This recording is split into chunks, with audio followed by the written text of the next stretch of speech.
Shalom, Shalom. salam sejahtera buat kita semua.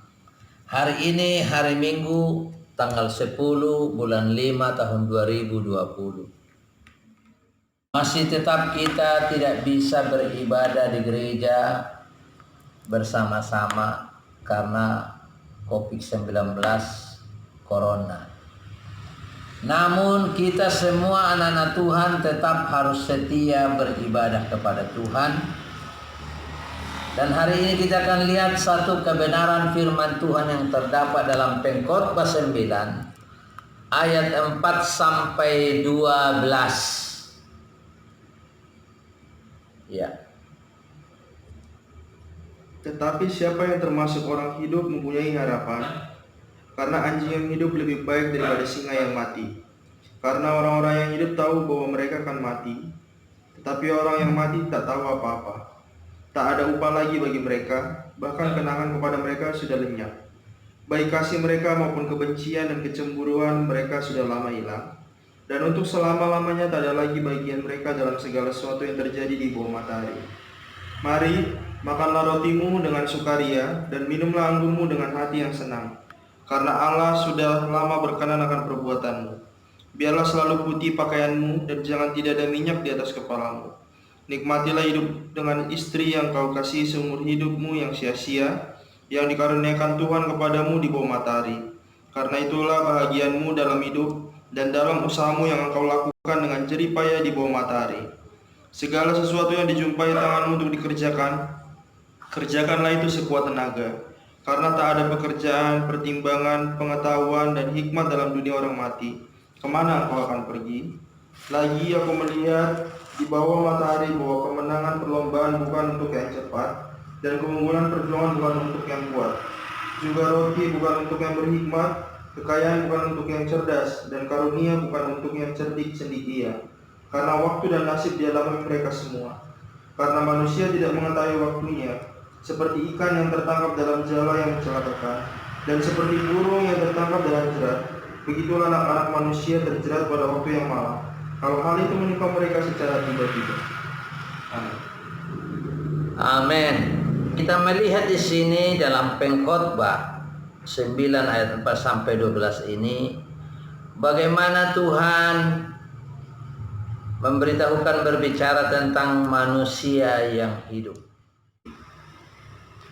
Beda dengan manusia yang mati. Kalau manusia yang mati tidak ada harapan, tidak ada lagi sesuatu yang dihadapi di dalam dunia sekarang ini. Tetapi orang hidup, pertama Tuhan berkata orang yang hidup sampai hari ini adalah orang yang punya pengharapan kepada Tuhan. Dan ingat, pengharapan kepada Tuhan itu tidak pernah mengecewakan. Asal kita sungguh-sungguh menaruh pengharapan kepada Tuhan. Nah, di sini diingatkan kepada kita semua bahwa kalau kita hidup, marilah kita hidup dengan kasih karunia Tuhan. Pertama dibilang, makanlah rotimu dengan sukacita dan air anggurmu dengan sukacita. Poin pertama adalah dalam kehidupan kita, supaya kita menikmati kehidupan soal makan minum. Ini adalah kewajiban bagi setiap orang yang percaya, yang masih hidup. Kenapa? Karena dikatakan di situ kalau orang sudah mati tidak ada lagi kegiatan apa-apa dan tidak ada yang diharapkan ada apa-apa. Semua sudah selesai. Tapi selagi dia hidup ada pengharapan. Oleh sebab itu, tak kala kita hidup, kita harus menikmati soal makan, minum di dalam Tuhan. Nah, yang kedua adalah berbicara, hendaklah pakaianmu putih. Apa maksudnya pakaian putih? Ini berbicara tentang kesucian. Jadi poinnya adalah kita harus menjaga diri khusus di dalam kesucian. Ibrani 12 ayat 14 berkata sampai Selanjutnya Ibrani 12 ayat 14. ayat 14. Berusahalah hidup damai dengan semua orang dan kejarlah kekudusan, sebab tanpa kekudusan tidak seorang pun akan melihat Tuhan. Ini poinnya. Poin awal dikatakan semua kita harus mencari kesucian. Karena sejak manusia jatuh dalam dosa, seluruh aspek hidup manusia sudah jatuh dan kehilangan kemuliaan. Tetapi Tuhan memberi kembali kesempatan anugerah supaya kita mencari kesucian itu. Karena tanpa kesucian katanya kita tidak bisa dapat melihat Tuhan. Oleh sebab ini adalah paling pokok dari semua. Tuhan mau kita mencari kesucian. Apa maksudnya tentang kesucian?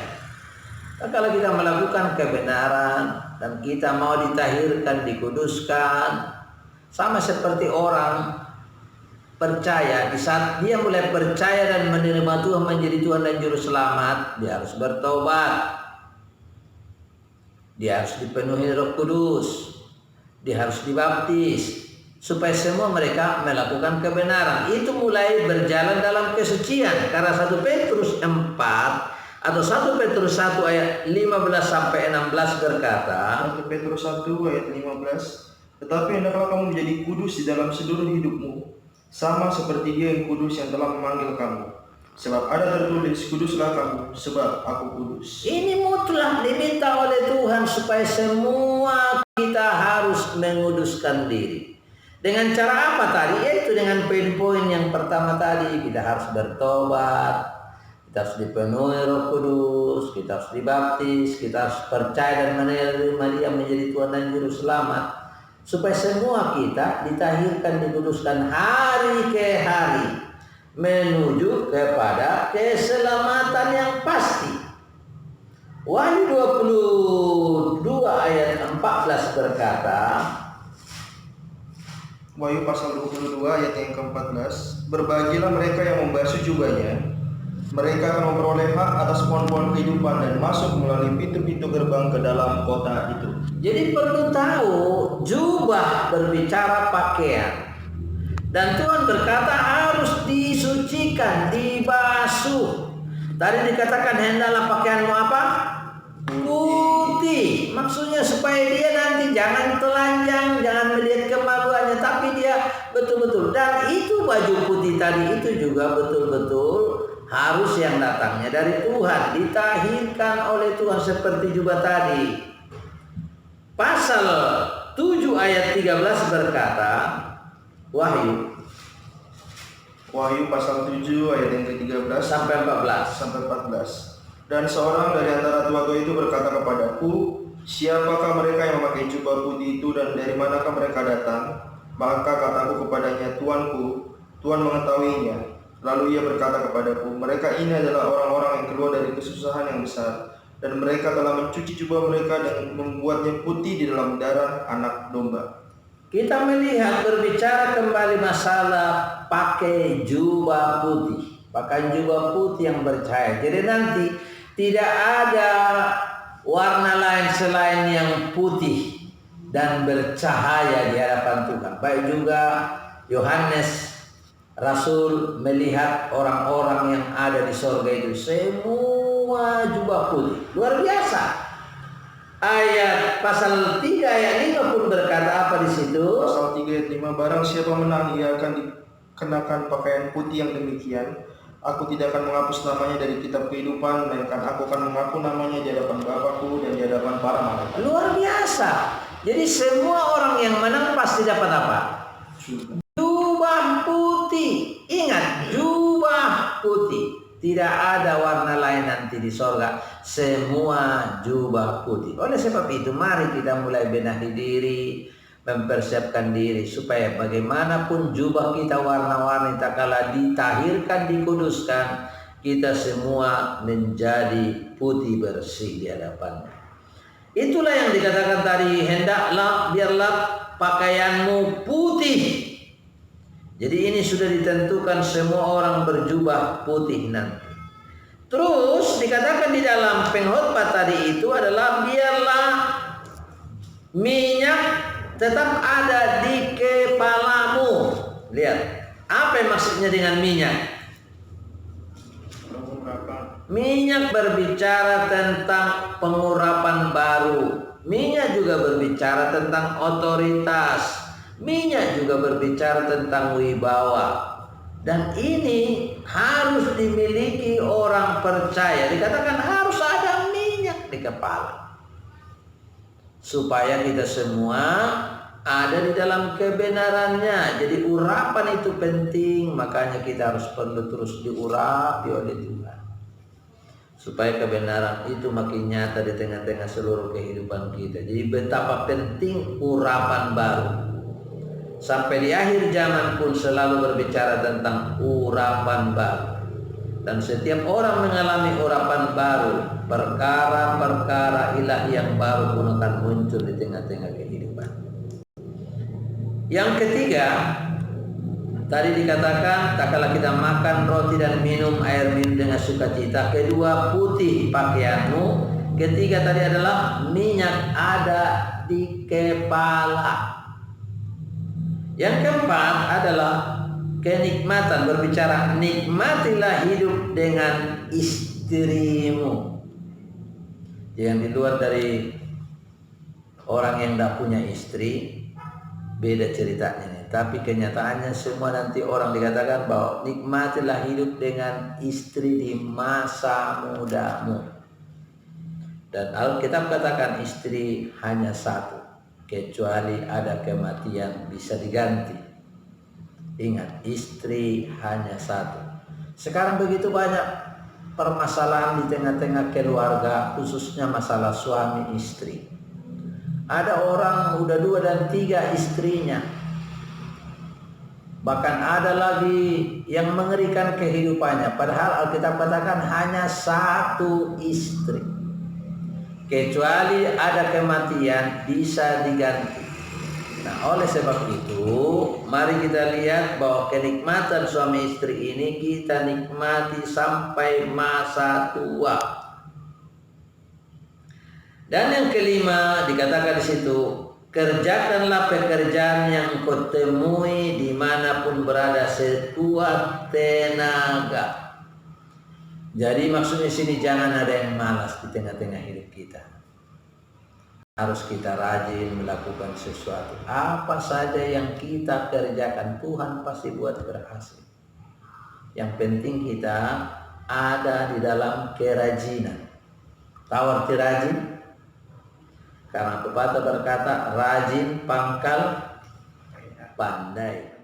Rajin pangkal diberkati oleh Tuhan. Nah, oleh sebab itu mari kita sekarang ada banyak memang kepengangguran, tidak jelas pekerjaannya. Tapi mari kita arahkan kehidupan kita, apalagi mulai suami-suami atau bapak-bapak, perlu bertanggung jawab kepada istri anak. Tapi juga kalau memang istrinya juga bisa kerja, ikut kerja, puji Tuhan, bagus. Di dalamnya untuk saling membangun. Dan nama Tuhanlah dipuji-puji, dimuliakan. Anak-anak kita pun apalagi yang sudah dewasa, kita ajari mereka bergerak bekerja apa yang mereka dapat kerjakan. Yang penting halal. Karena segala sesuatu yang kita kerjakan halal itu berkenan di hadapan Tuhan. Dan Tuhan akan memberkati kita semua. Nah, oleh sebab itu, dan terakhir yang diingatkan, awas ada jerat. Bisa datang tiba-tiba. Makanya perlu waspada dan berjaga-jaga di hadapan Tuhan. Supaya kita tetap tangguh, kita kuat, kita berhasil di hadapan Dia. Baik, ini aja renungan firman Tuhan hari ini. Selamat hari Minggu, selamat beribadah, tetap menjaga kesehatan dan tetap setia dengan Tuhan. Tuhan memberkati kita semua. Amin.